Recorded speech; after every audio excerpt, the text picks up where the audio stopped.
qui soutiennent, qui sont descendus dans la rue pour soutenir, ben c'est eux qui ont fragilisé ces institutions. C'est eux qui ont géré la gestion de la République pendant 18 ans. Ils ont mal géré la République. Et ben ils veulent encore amener ces comportements à la gestion du président Félix Tshisekedi.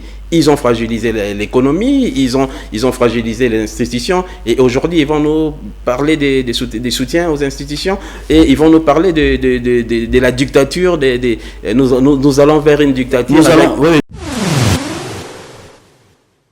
Il n'arrive pas à apporter, le président n'arrive pas à apporter des réponses claires aux préoccupations du peuple. Pourquoi? Parce qu'il est en coalition. Il est en coalition avec des acteurs qui ont mal géré ces pays.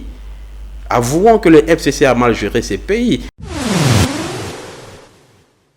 Ils vont crier à la dictature, et la dictature la plus sévère qu'ils nous ont imposée, parce que Mosé Kabila est venu avec la dictature, il a chassé Mobutu du pouvoir pour dire que Mobutu était un dictateur. Ils nous ont imposé la plus sévère dictature qui a continué avec le régime de Kabila. Est-ce qu'à leur époque, à leur régime, on pouvait manifester? Ils étaient dans la rue. Est-ce qu'ils ont été gazés? Ils n'ont pas reçu de coups de gaz. Ils doivent dire merci. Je suis heureux aujourd'hui.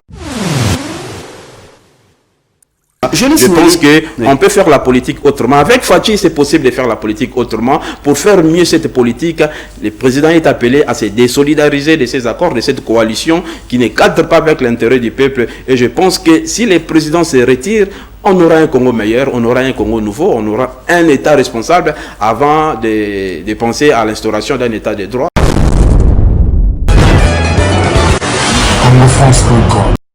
Curieusement, nous constatons un silence imprescriptible de la classe dirigeante en République démocratique du Congo, malgré les tueries dans la partie est de la République démocratique du Congo, la flambée des prix de première nécessité, la difficulté d'accéder aux biens de première nécessité, l'insécurité, je le dis tantôt, grandissante dans une partie du territoire national.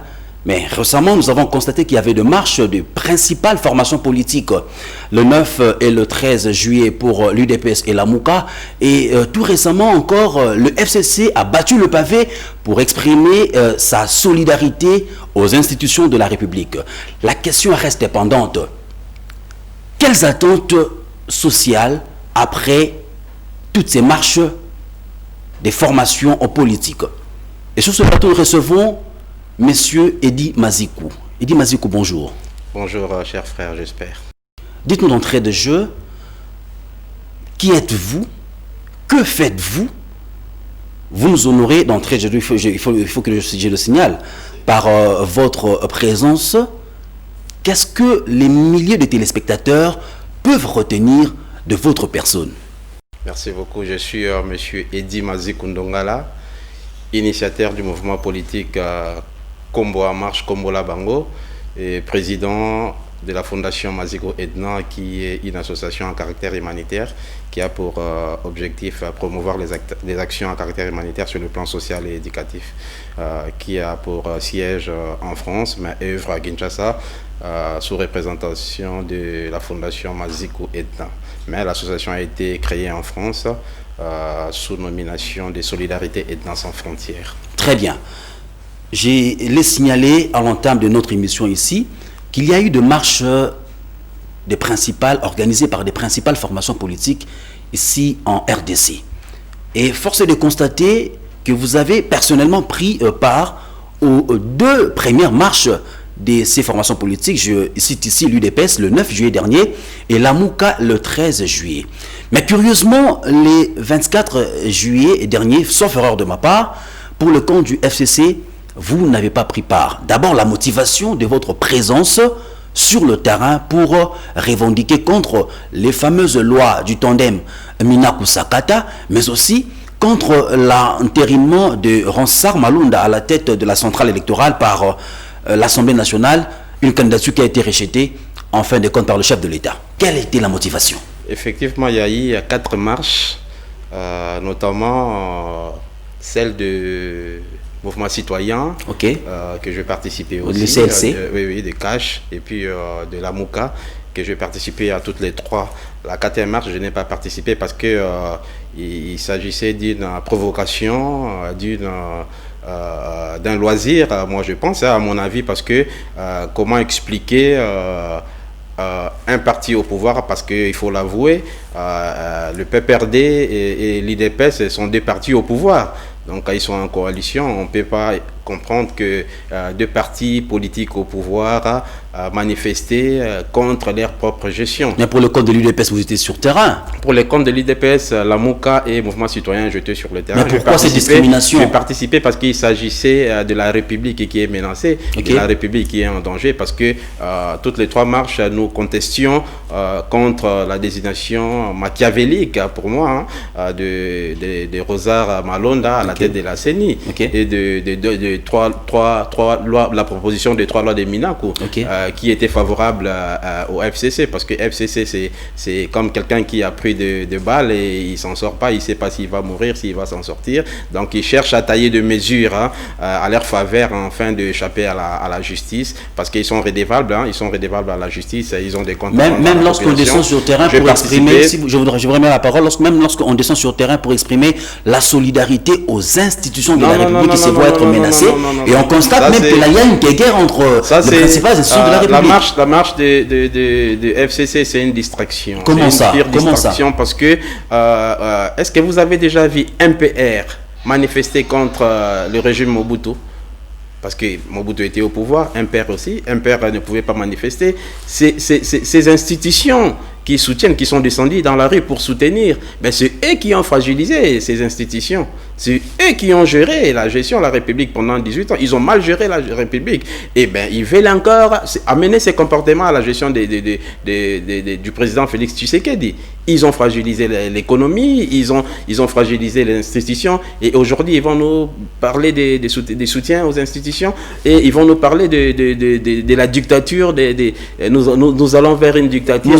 Nous allons y revenir parce que là, nous sommes un peu partis trop vite en besogne. Oui. J'allais vous demander, parce que nous parlons aujourd'hui des attentes, les attentes que nous avions. Oui. Je pose cette question, M. Eddy Mazikou. Si vous pouvez poser un diagnostic rigoureux, sans complaisance, de la situation sociale actuellement en République démocratique du Congo. La situation sociale est très catastrophique. Très bien. Nous avons marché pour contester contre cette intention d'escroquerie électorale en 2023. Donc je pense que nous avons eu le résultat de cette contestation. Le président a refusé d'investir Rosar Malonda. La situation actuellement est très catastrophique parce que aujourd'hui on parle de la Covid-19. Moi je parle de la Covid-243. C'est-à-dire la misère du peuple qui tue toutes les secondes. Avec la Covid, on peut vous mettre en quarantaine et puis vous profiter de traitements traditionnel ou traitement normal. Donc ça peut vous aider. C'est comme toute la maladie, c'est comme le paludisme, c'est comme la tuberculose, VIH et autres. Mais la misère du peuple, qu'on n'arrive pas à apporter des réponses claires à la misère du peuple. Même le président Tshisekedi ne semble pas apporter des solutions concrètes aux situations des Congolais. Le président n'arrive pas à apporter des réponses claires aux préoccupations du peuple. Pourquoi? Parce qu'il est en coalition. Il est en coalition avec des acteurs qui ont mal géré ces pays. Avouons que le FCC a mal géré ces pays et on y va en coalition parce que le président Tshisekedi, nous, on était dans l'opposition. Notre cible, c'était l'occupation. Nous avons combattu un système. Moi, personnellement, j'ai combattu un système pendant 18 ans. Donc, nous avons combattu ces systèmes dans l'opposition, dans l'espoir, parce que le président a cette foi de transformer ces pays, parce que nous venons d'un État voyou. Alors, il faut maintenant installer un État responsable. C'est ce que le président Tshisekedi est en train de faire. Ce qui s'est passé au temps du régime que vous avez combattu, ne voyez-vous pas peut-être cela s'est pérennisé ou encore continué au temps de Tshisekedi? C'est cette coalition. Et vous pouvez concrètement demander quoi au chef de l'État? C'est ça. Ici, oui. Effectivement, c'est ces accords-là de cette coalition qui empêchent les présidents de la République de s'exprimer en faveur de la population. Parce que cette coalition ne cadre pas avec l'intérêt du peuple. Il n'y a pas franc-parler dans cette coalition. Alors nous appelons le président de la République à se désolidariser de ces accords. Eux-mêmes aussi, parce qu'il n'y a pas franc-parler, il y a l'hypocrisie. Ils le savent. Tout justement, vous pensez que le chef de l'État actuellement est enfermé dans cette coalition, qu'il ne peut pas émerger ou encore poser des actions susceptibles de rencontrer les aspirations les plus profondes du peuple congolais tout en étant ensemble avec le FCC? À votre avis, c'est ça? Oui, le président ne peut pas s'exprimer de tout pouvoir parce qu'il y a la coalition, à la majorité parlementaire qu'il ne bénéficie pas. Donc toutes les décisions doivent passer par le Parlement. Donc moi je pense que le président est appelé rapidement. On peut gérer ces pays autrement sans la majorité parlementaire, parce qu'il a le pouvoir, c'est le chef suprême. Aidez-nous un peu à comprendre, lorsque vous dites que le chef de l'État doit se désolidariser de cette coalition, à votre avis, c'est dans le FCC qu'on retrouve que des démons et dans le cache il y a de ça, c'est ça. On dit pas que dans FCC il y a des démons. C'est la mauvaise gérance. Moi, je n'ai rien à voir contre les individus. Je n'ai rien à voir contre le nom de personnes. Vous êtes contre le système? Oui, je suis contre le programme. Le programme n'est pas favorable au bien-être de la population. Vous en savez quelque chose? Le programme du chef de l'État, vous en savez quelque chose? Le programme du président de la République. Oui. Il a la volonté. Il a cette fois de transformer. Déjà, il a lancé un programme, la lutte contre la corruption, qui va déjà très bien dans le sens d'une démocratisation. Donc, c'est à louer. Donc, mais dans le camp du FCC, on crie à la dictature. Non, c'est pas la dictature. S'ils vont crier à la dictature, et la dictature la plus sévère qu'ils nous ont imposée, parce que Mosé Kabila est venu avec la dictature, il a chassé Mobutu. Il a chassé Mobutu du pouvoir pour dire que Mobutu était un dictateur. Ils nous ont imposé la plus sévère dictature qui a continué avec le régime de Kabila. Est-ce qu'à leur époque, à leur régime, on pouvait manifester? Ils étaient dans la rue. Est-ce qu'ils ont été gazés? Ils n'ont pas reçu de coups de gaz. Ils doivent dire merci. Je suis heureux aujourd'hui de voir ces gaillards-là, le prof Néhémie, ces intellos marcher dans la rue. Ils n'ont pas été gazés. Ils n'ont pas subi ce que nous Vous parlez des intellectuels. Ils n'ont pas subi. Oui, c'est l'intelligence congomania qui aujourd'hui. C'est l'intelligence congomania qui est sacrifiée, qui est bloquée par un groupe d'individus, par une autorité morale. C'est quelle autorité morale? Vous parlez de leur président, le sénateur à vie. Donc moi je vois mal un groupe de l'intelligence congomania bloquer la République, parce que nous savons tous les résultats de leur gestion. Nous savons, c'était la République de l'impunité, c'était la République des Chancellor Kopamba, c'était la République de l'enregistrement illicite, c'était la République de tout puissant. Alors qu'avec Fachi, nous tendons vers une République responsable, une République d'égalité, une République de... Oui, s'il vous plaît. Vous parlez de la République ou le social, avec le président de la République qui semble s'inscrire dans cette logique-là. Mais étonnamment, nous constatons que il y a aujourd'hui cette montée au-delà de la misère, il y a cette montée du langage ethno-tribal. Le tribalisme semble prendre encore de l'ampleur aujourd'hui, alors que c'est le vieux démon que nous devons tous combattre. Aujourd'hui, au Katanga, un groupuscule d'individus véreux qui se tapent la poitrine pour dire non, nous pouvons aujourd'hui passer d'un État fédéral pour aujourd'hui parler de l'autonomisation du Katanga. Mais lorsque cela vient au régime de Tshisekedi, ne pensez-vous pas qu'il y a aussi peut-être un tribalisme latent qui est en train d'être prôné par le régime en place, à votre avis?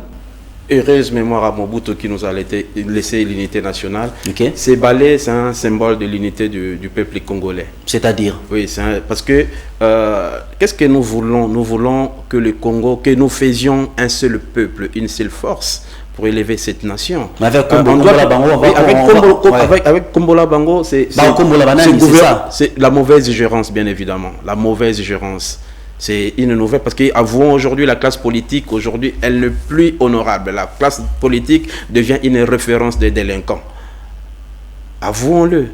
Et si on va parler de tribalisme, nous ne voulons pas un Congo tribal. Nous ne voulons pas un Congo tribal, nous voulons un Congo. Le Katanga ne sera pas déclaré république. Le Congo reste indivisible. Nous sommes un seul peuple, faisons une seule force, parce que notre préoccupation, notre cible était l'occupation. Maintenant, l'occupation s'est soustrait, mais il ne s'est pas soustrait totalement. Oui, il revient dans les institutions, alors qu'il devait avoir honte de revenir. Ils ne sont pas des modèles. Ils ne sont pas des références de cette politique.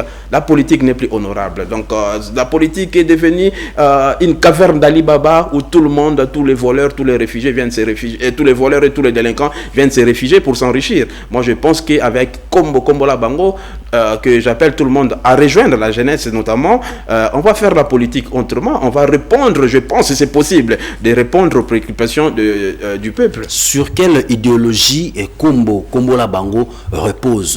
C'est quelle démarche? La bonne politique, la politique que les autres n'ont pas fait pour le peuple. que Fachi est en train de faire. Oui, Fachi, il a la volonté, je pense je le soutiens d'ailleurs. Là, c'est votre avis? Oui, c'est mon avis, je soutiens, parce que moi, je ne suis pas là pour dire, moi, je suis là pour apporter des propositions. Je ne suis pas des l'IDPS, je ne suis pas des cash. Et d'ailleurs, les cash et les FCC, ben, dans leurs partis respectifs, ils ne s'y retrouvent pas. Mais donc, curieusement, vous êtes descendu dans la rue pour soutenir le cash. Oui, je suis, parce qu'il s'agissait de la République qui était menacée. Il s'agissait de la République qui était provoquée, la République en danger. Donc, il ne s'agissait pas du militantisme, c'était le nationalisme qui était en moi. Donc, j'étais dans la rue étant nationaliste. Mais dis-moi, je dis... Oui, allez-y. Oui, voilà. Donc, j'étais dans la rue, pour défendre l'intérêt républicain. C'était pas pour défendre l'idéologie de nos partis respectifs. Donc, c'est dans ce sens-là. Je pense qu'on peut faire la politique autrement. Avec Fachi, c'est possible de faire la politique autrement. Pour faire mieux cette politique, le président est appelé à se désolidariser de ces accords, de cette coalition qui ne cadre pas avec l'intérêt du peuple. Et je pense que si les présidents se retirent, on aura un Congo meilleur, on aura un Congo nouveau, on aura un État responsable avant de penser à l'instauration d'un État de droit. Effectivement, je le disais tantôt qu'aujourd'hui, nous allons plus nous focaliser sur les attentes sociales du citoyen congolais. On a marché, et pour le compte de l'UDPS, on ne cesse de déplorer même des morts, des pertes en vies humaines. Pour le compte de la Mouka, il y a eu aussi marche, le FCC, je l'ai signalé tantôt. Mais, curieusement, pour des questions substantielles, à l'intérêt supérieur de la nation, je n'ai pas dit que les raisons, encore le motif pour lesquels les formations politiques ont marché n'étaient pas évidentes, mais il y a tuerie dans la partie est de la République démocratique du Congo. Aujourd'hui, nous avons des difficultés d'accéder à l'eau et à l'électricité. La situation économique devient insoutenable. Les biens de première nécessité, les prix ne font que flamber dans le marché. Au-delà de ça, on ne vous voit pas descendre dans la rue pour revendiquer aussi cela. Ne voyez-vous pas que le fait déjà d'avoir un parti pris, ça vous ferme l'esprit à tout éclairage?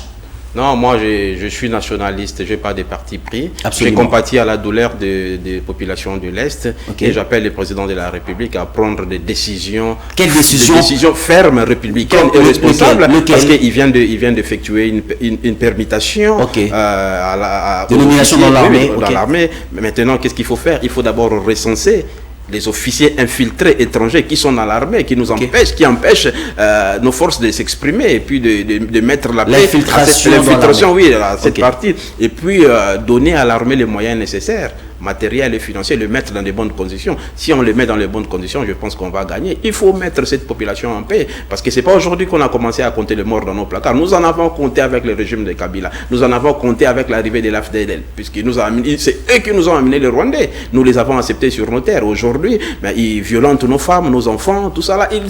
Ils arrivent même à retirer nos terres. C'est pas normal. Vous accusez le Rwanda alors que j'accuse le Rwanda. Il n'y a pas que le Rwanda. L'implication intensive. Il n'y a pas que le Rwanda. Il y a 7 pays frères amis que nous avons acceptés qui nous ont agressés. Alors le président de la République doit prendre des responsabilités, il doit prendre des mesures et des décisions sévères, efficaces, responsables et républicaines, afin de donner la paix à cette partie de la population.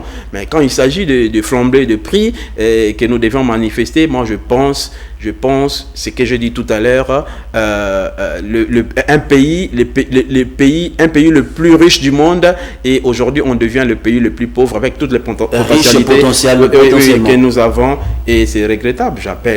J'appelle à la maturité politique, parce qu'il y a manque de volonté politique simplement. S'il y a la volonté politique, comment expliquez-vous qu'on n'a pas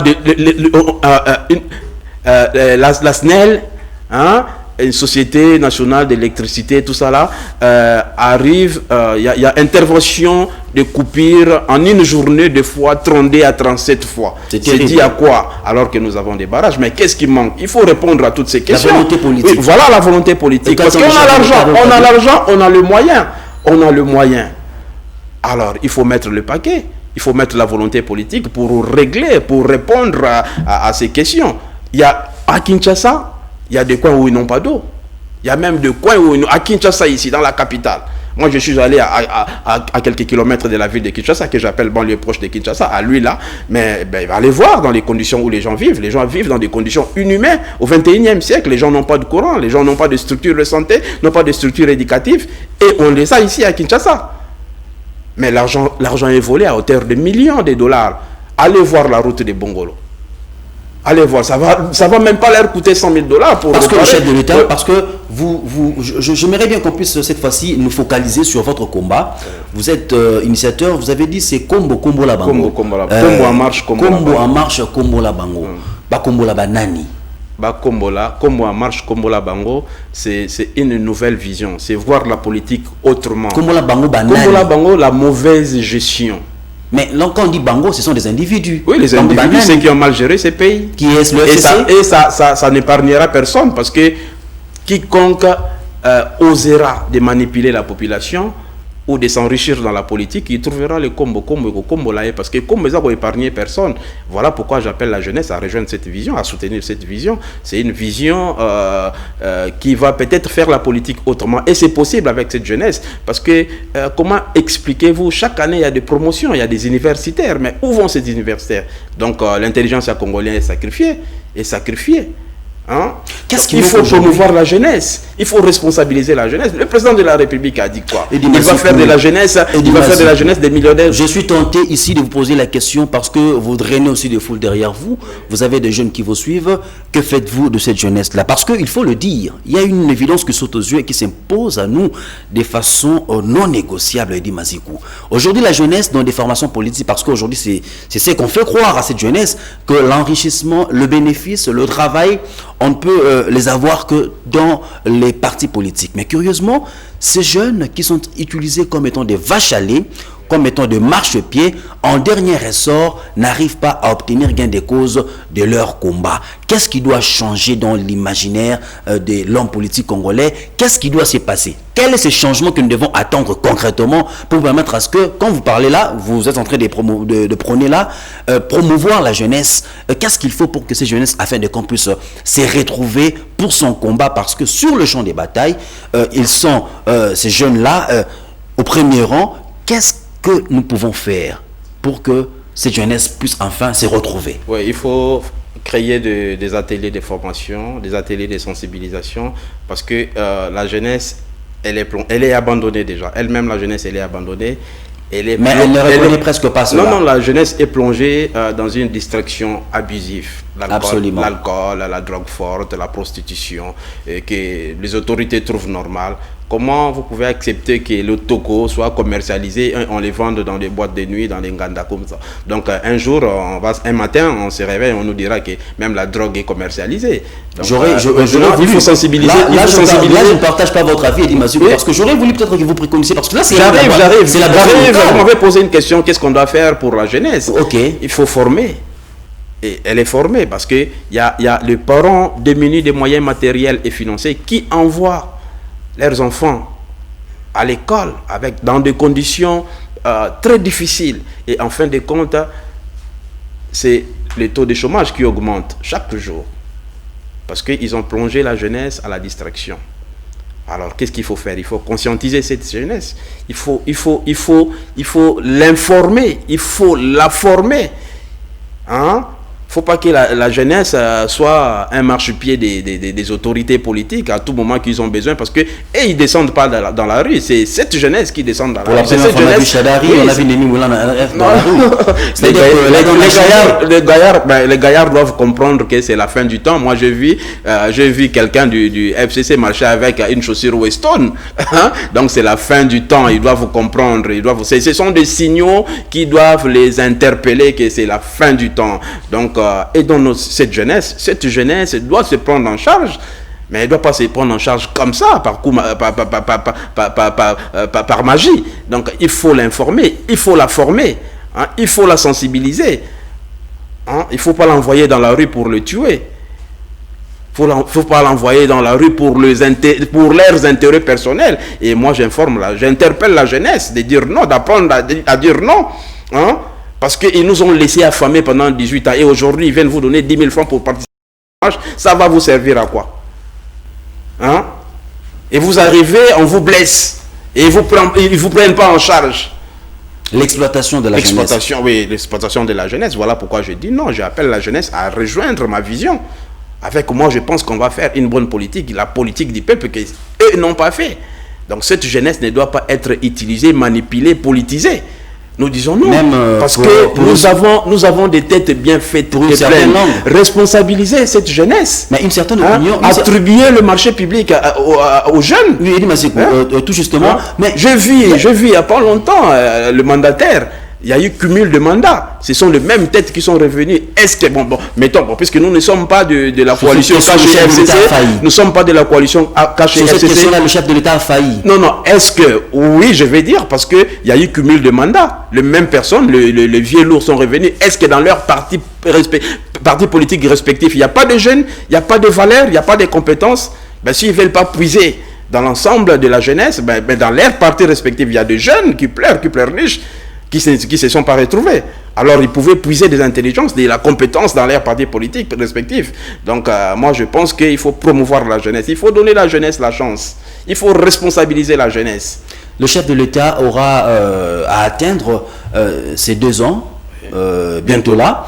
Et vous pensez qu'il y a quelque chose qui jusque-là, que vous attendiez et qu'il n'a pas encore fait pour la jeunesse? Oui, nous attendons parce qu'on doit arrêter ce discours de dire que non, le chef de l'État sait ce qu'il fait, il a encore 3 ans. Non. Le mandat du président de la République, c'est un contrat à durée déterminée de 5 ans. Hein? Il ne sera que renouvelable si son bilan est passif, mais s'il est négatif, il se retrouvera face à la population, face à une sanction que nous avons fait aux échéances passées contre PPRD. Ni t'était mais ils sont toujours majoritaires, c'est ça le problème, c'est ça le paradoxe. Ni t'était la loi taillée sur mesure en faveur du FCC, il n'y aurait même pas dû avoir un candidat du FCC gagné aux élections.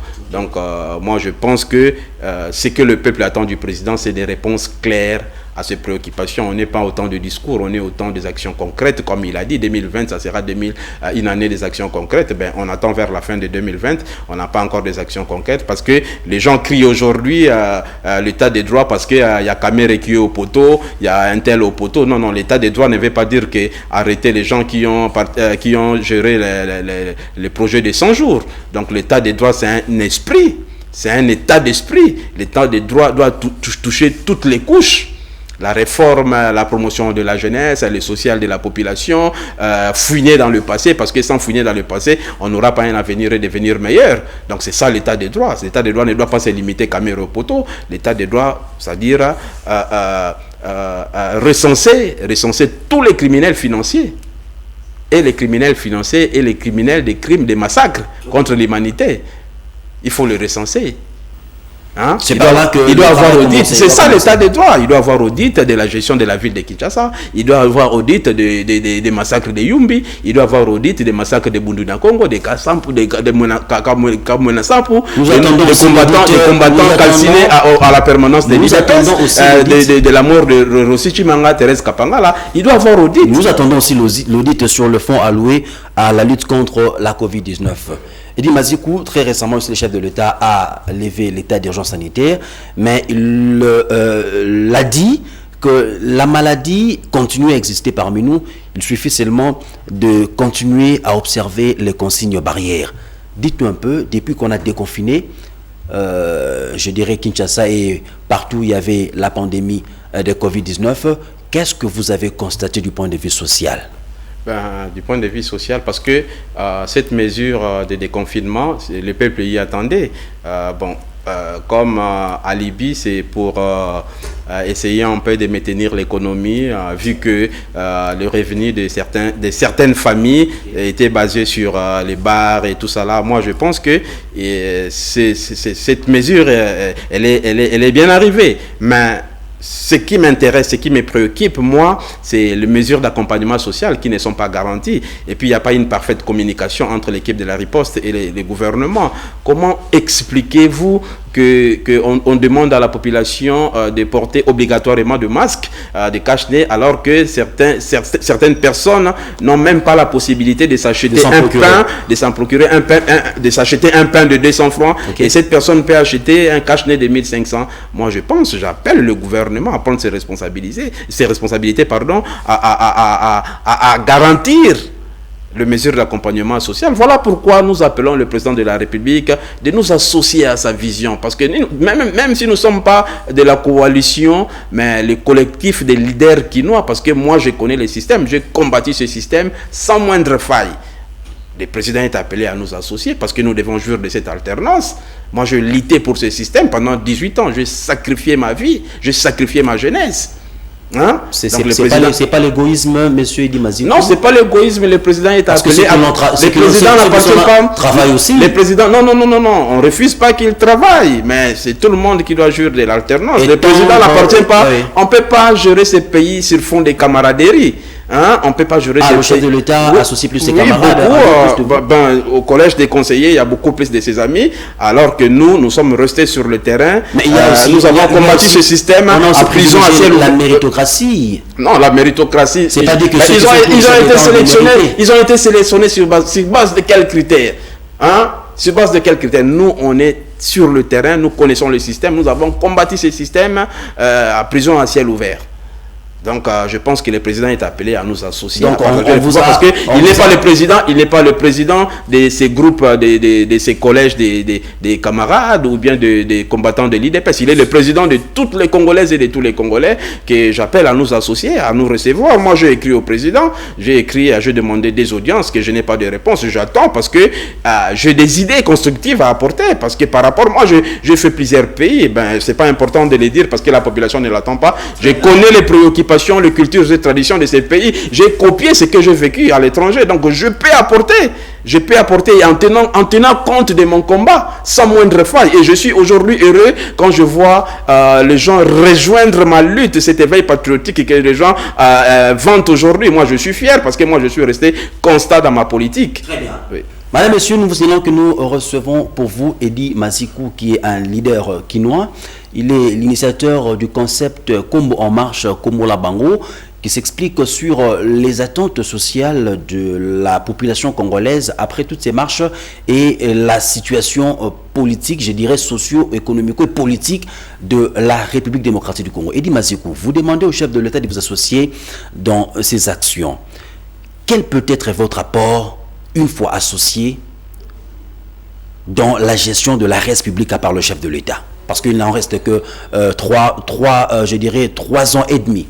Ben, vu mon expérience, je pense que je vais beaucoup apporter. Notamment sur le plan social, humanitaire, sur beaucoup de plans. Donc les idées sont là. Oui, les idées sont là, les idées très constructives. On ne peut pas exposer ici pour des raisons.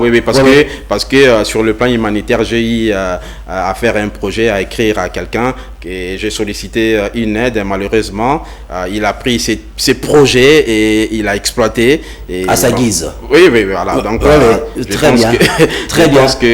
Madame, Monsieur, à présent, c'est notre rubrique Face à la plume, où la consoeur Christiana Ganchoua de la rédaction de Canal Futur Télévision a envoyé des questions à adresser à Monsieur Edy Mazikou. C'est tout de suite là. Bonjour Monsieur Edy Mazikou, j'ai quelques questions à vous poser. Comment appréciez-vous la finalité de chaque action politique du chef de l'État? Si vous pouvez en citer quelques-uns. Aujourd'hui, la vie sociale du Congolais devient de plus en plus insoutenable. Quel mécanisme préconisez-vous pour sortir de ce désespoir? Autre chose, à ce jour, l'on parle du dialogue qui serait la voie appropriée de sortie de cette crise institutionnelle. Partagez-vous cet avis? La dernière question, vous luttez pour la chasse de tous les caciques du régime Kabila. Cela résolvera quoi du point de vue social? Merci. Merci beaucoup à la consoeur Christiana Ganchoua pour son intervention. Edy Mazikou, la consoeur veut savoir votre appréciation sur les actions du chef de l'État et si vous pouvez peut-être nous en citer quelques-unes. La vie qui devient de plus en plus insoutenable, quel mécanisme préconisez-vous pour en sortir? Il y a le dialogue qu'on entend parler ici et là pour sortir de cette crise interinstitutionnelle. Est-ce que la crise d'abord interinstitutionnelle existe? Et la dernière question, c'est Kombo la Bango, comme vous le dites là, vous pensez que cela pourra résoudre quoi du point de vue social? Allez-y. Merci beaucoup, je salue la concert où elle est, je la souhaite bonne santé. Ben, ce qui est de la finalité de chaque action du chef de l'État, le président, il a encore une année et quelques mois de mandat. Donc, on ne doit pas parler de la finalité parce qu'il y a encore beaucoup à faire, il a encore un bout de chemin. On parlera de la finalité de ses actions à la fin de son mandat, je pense. Donc, à mon avis, je pense qu'il a encore du boulot à faire. Et ce que je retiens parmi ces actions, la lutte contre la corruption, qui est un programme à accompagner. Et je pense que cette lutte contre la corruption ne doit pas se limiter aux personnes qui sont aux arrêts aujourd'hui. Donc, il doit y avoir encore des cas à auditionner. Comme ce que je citais il n'y a pas longtemps, je pense que... Et puis, cette réforme que le président a fait, cette réforme permutation à l'armée nationale, ça ne doit pas se limiter seulement...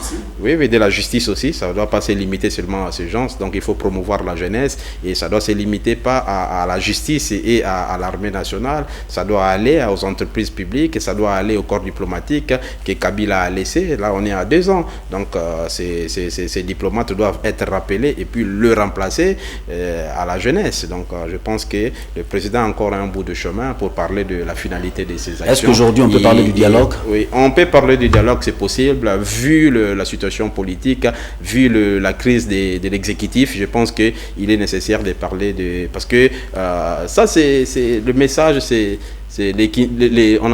Kintoa dit du peuple Congo. Kintoa dit, c'est-à-dire c'est l'unité du peuple congolais. Je pense que si on arrive à faire un seul peuple, une seule force, on aura un Congo meilleur. Donc il est possible et nécessaire parce que le président est appelé à s'associer à ses frères du combat d'hier, notamment Franck Diongo, notamment Moïse Katumbi, Jean-Pierre Mbemba, Seth Kikouni, Gabriel Mokia, même Joseph Kabila pour l'expérience. Martin Fayoulou, non, Joseph Kabila, on peut pas comment c'est lui qui a dirigé durant 18 ans?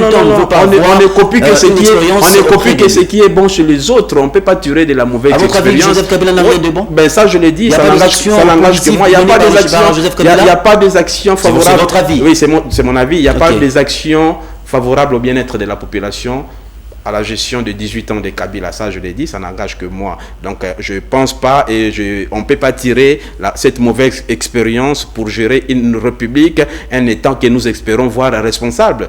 Donc, je pense que le président n'a pas à tirer de l'expérience du sénateur à vie. On a besoin d'une nouvelle république, d'un État responsable et il y a des compétences, il y a des valeurs. Il y a des valeurs, il y a des compétences qui peuvent défendre l'intérêt républicain. Parce que là, c'est la République qui est engagée, c'est la République qui est menacée. Donc, si on ne se dépêche pas, ça va s'exposer d'un instant à l'autre. D'où il faut réunir le Congolais autour d'une table, allons au dialogue.